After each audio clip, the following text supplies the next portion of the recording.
Salut! Bienvenue dans le 3e épisode du Bilingue Business Review Éducation.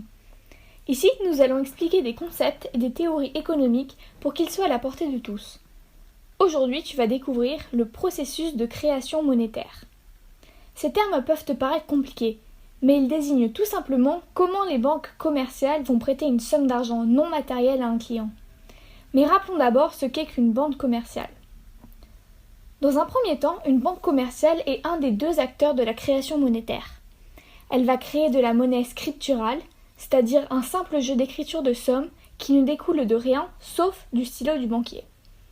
Par exemple, le CIC ou Société Générale sont des banques commerciales. Le deuxième acteur de la création monétaire est la banque centrale, qui est, par abus de langage, la banque des banques commerciales. Chaque pays dans le monde possède une banque centrale. Il existe également une banque centrale européenne, qui est la principale institution monétaire de l'Union européenne. Cette banque centrale intervient pour créer, pour tous, de la monnaie fiduciaire. On va appeler cette monnaie distribuée par la banque centrale la monnaie centrale. Ainsi, les banques commerciales vont faire des prêts de monnaie centrale, qui a donc pour support des pièces et des billets, auprès de la banque centrale, afin de pouvoir octroyer des créances ou prêts à leurs clients. Voyons cela de plus près. Les banques commerciales créent de la monnaie scripturale lorsqu'elles octroient des crédits à leurs clients. Rappelons qu'un crédit est un prêt d'argent consenti par un créancier, la banque, à un débiteur ou emprunteur. Ce processus de création monétaire se déroule en 7 étapes. Prenons comme exemple Monsieur K et la banque commerciale X. Monsieur K a besoin de 100 000 € pour s'acheter un ou plusieurs biens. Il demande alors un crédit à la banque X.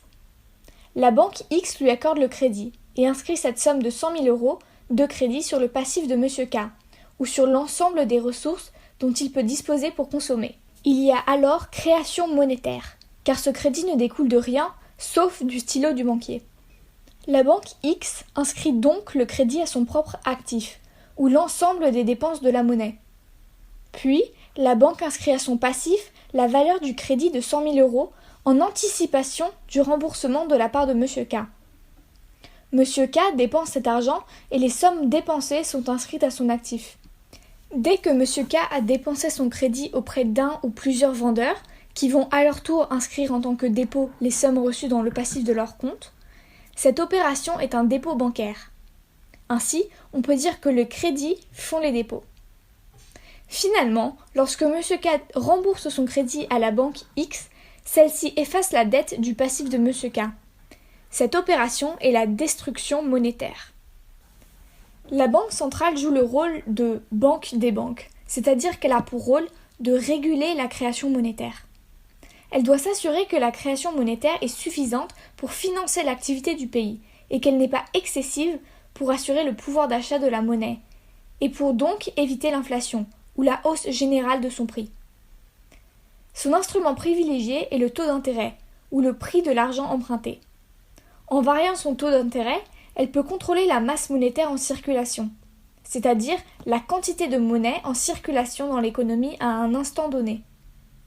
La conséquence de la création monétaire est justement l'augmentation de la masse monétaire en circulation. Donc, lorsque les banques commerciales ne parviennent plus à se financer en s'accordant des crédits entre elles sur le marché interbancaire, elle se tourne vers la banque centrale, qui devient un prêteur de dernier ressort. La banque centrale va donner un taux d'intérêt directeur, qui est un taux d'intérêt plancher, c'est-à-dire un taux en dessous duquel les banques commerciales ne peuvent pas descendre lorsqu'elles octroient un crédit à leurs clients. Si le taux d'intérêt plancher est faible, les taux d'intérêt pratiqués par les banques commerciales seront faibles, et le nombre de crédits accordés élevé. C'est la loi de l'offre et de la demande. Dans ce cas-là, le risque est la forte création monétaire qui peut entraîner une inflation importante. Inversement, si le taux d'intérêt est élevé, ceux pratiqués par les banques commerciales seront élevés et le nombre de crédits accordés faible, ce qui peut entraîner une récession économique. De nos jours, un taux d'inflation autour de 2% est souhaitable car il permet de dynamiser tout en réduisant l'investissement des entreprises qui voient leur taux d'inflation augmenter. Merci d'avoir regardé cette vidéo de Bilingue Business Review Education. L'équipe de Bilingue Business Review Education est disponible pour répondre à tes questions dans les commentaires en dessous. À bientôt Abonne-toi et active la cloche des notifications pour en apprendre plus sur l'économie, le business, l'entrepreneuriat et devenir un vrai chef d'entreprise.